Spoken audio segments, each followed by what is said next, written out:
broadcasting from Tower Studio with your anchors, Katie McCoy and Ellie Pomerleau, bringing you the latest in Blugold News. This is Blugold News Now.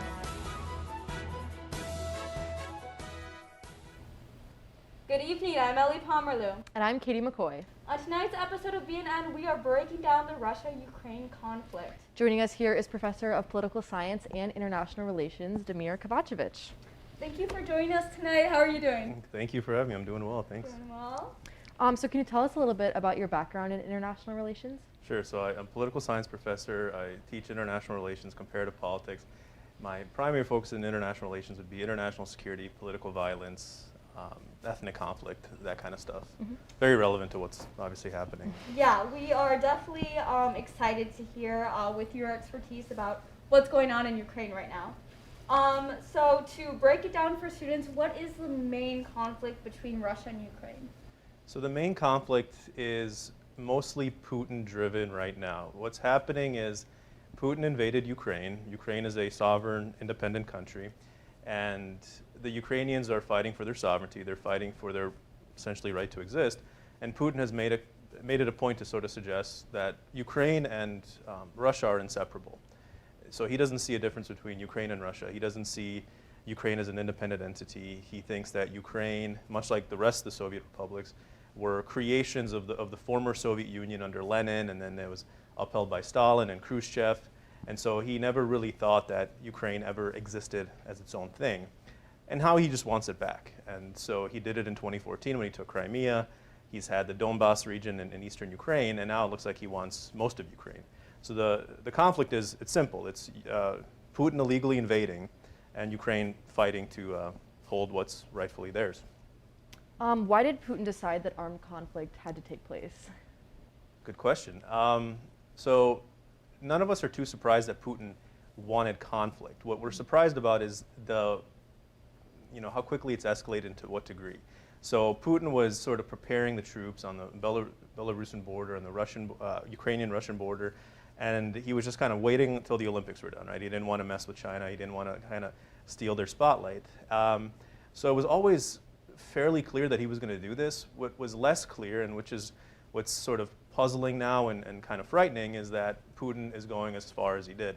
So he seems unhinged. He seems sort of devoid from the truth. He seems more radical. He's making demands that just don't seem very rational, like we know in the past. And so he's invading in a lot of ways because, again, like I said earlier, he doesn't see Ukraine as an independent, sovereign entity.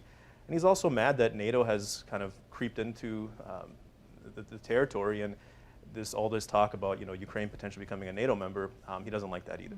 Mm-hmm. No, yeah, especially, with Putin being, as you say, irrational. What has been the West's response to Russia's actions and how Putin's been acting? So sanctions, right? Sanctions, more sanctions, kind of incremental sanctions is what we've seen from the West. So it started out with rounds of sanctions last week from President Biden and European allies. Newer sanctions just today. We've banned Russian flights from our airspace. We've hit Russian institutions, Russian banks, oligarchs, which is another term for elites, Putin himself a little bit. So our response has been forceful, coordinated, multilateral sanctions, which is good.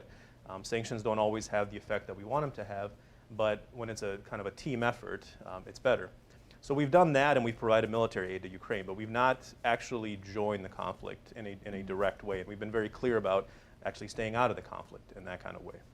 Yeah, so you mentioned these sanctions, and you said that they have been kind of effective. Do you think they are as effective as they could be? Do you think we should continue applying more, or do we have to take a more drastic measure? So sanctions generally only have a 5 to 30% success rate, which isn't great. When done on their own, if one country were to apply sanctions, they often don't have the kind of sway that we want them to have. We're looking for policy or political change, right? We want Russia to stop doing what it's doing. But when the entire world backs it in a way, and everyone is on the same message as we're seeing the pressure kind of on the Russian people. We're seeing the pressure on the Russian government. We're seeing the pressure on the Russian economy, which right now is just in a financial crisis. So they are having a devastating effect and unfortunately some of that hits everyday Russian people. They're not having the kind of policy changes we'd want them to have, which is we want Putin to stop, right? He's not going to stop anytime soon. But they are kind of that middle ground between diplomacy, which is off the table, and war, which is also off the table. What actions have we seen what actions have we seen Ukraine taken to protect their sovereignty? Well, Ukraine's been pretty brave and courageous. Anybody that's the age, I think 18 to 60, all men have been asked to stay and fight in Ukraine. And so we've seen a lot of just volunteer fighters. We've seen their military, of course. They've held their own fairly well. I think a lot of people are surprised by that Russia hasn't overtaken Ukraine in the amount of time that we expected them to. They kind of have the whole world behind them, but unfortunately what that is, it's mostly just messages. Yes, it is aid, it is weapons sales to them, but largely it has been a Ukrainian effort. And so that's what they've been doing. They've been protecting their territorial sovereignty against an illegal invasion. So kind of what you meant with that is that Ukraine civilians are faced with great security risk as a result of this conflict. And although the UN has started to take notice of this, there hasn't been intervention yet. Do you think that's the next step? No, and that's because any sort of international relations student can tell you there's something called the United Nations Security Council, and you guessed it, Russia is on the United Nations Security Council. So because Russia is on the United Nations Security Council, it has a veto power. And it can essentially veto any kind of authorizations and any kind of decisions that are made. Most recently, just yesterday, there was a vote to condemn the action in Ukraine. All but 4 countries condemned Russia. Russia, of course, didn't condemn itself. So it's very difficult to authorize interventions when you have a state that can essentially block. It seems like a conflict of interest, but Russia has the right to do that. And so I don't see any forceful humanitarian intervention, and a lot of that is because of the structural weakness of the United Nations.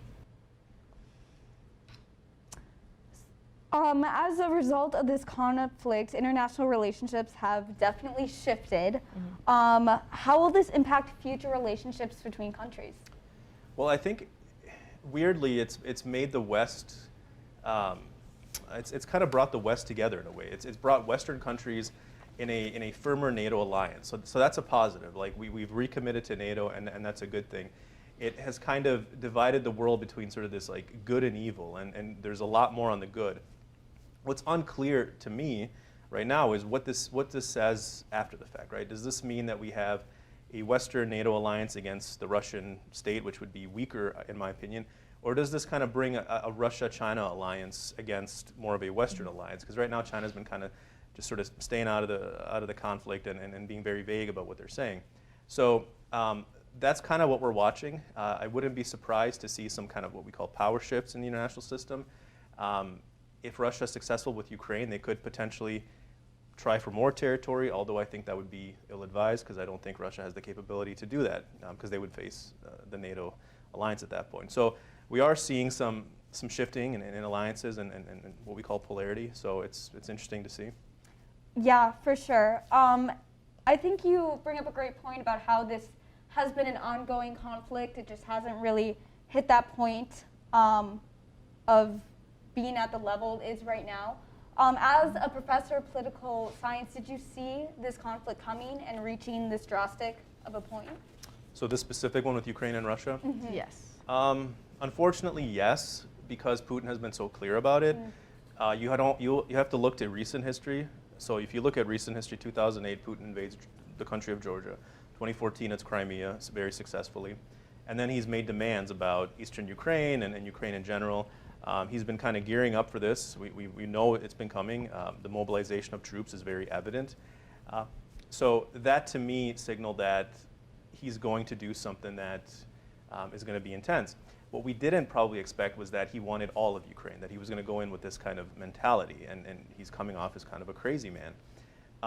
The other thing that I would point to, and if you're kind of looking at the research, Russia and Ukraine have historical grievances. That's not a good recipe for peace.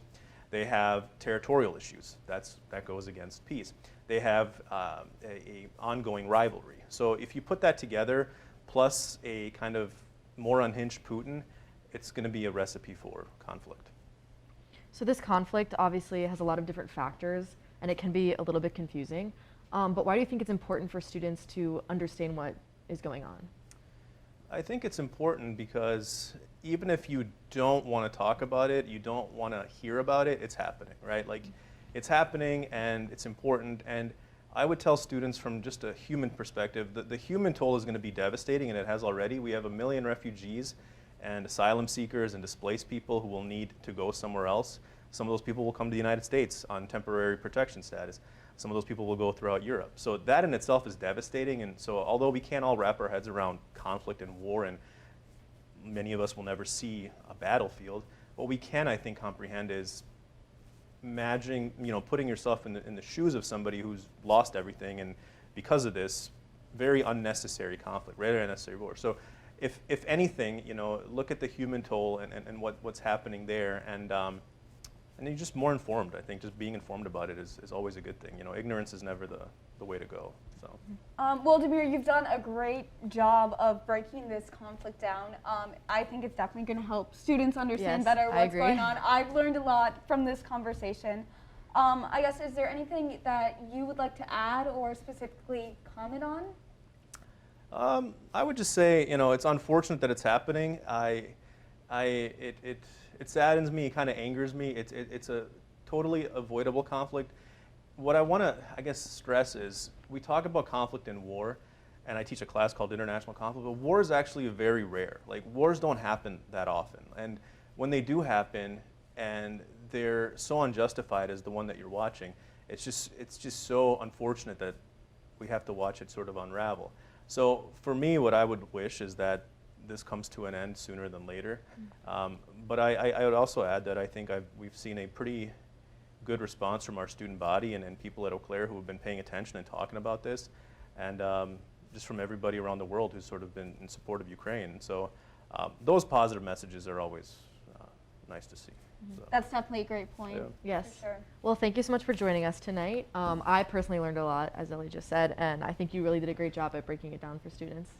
Yes, hopefully next time that we have you on, it's not discussing a global conflict. I hope we can discuss something a little bit less depressing next time you're on, but you brought so much expertise, and we're really thankful that you could join us tonight. My pleasure. Thank you for having me.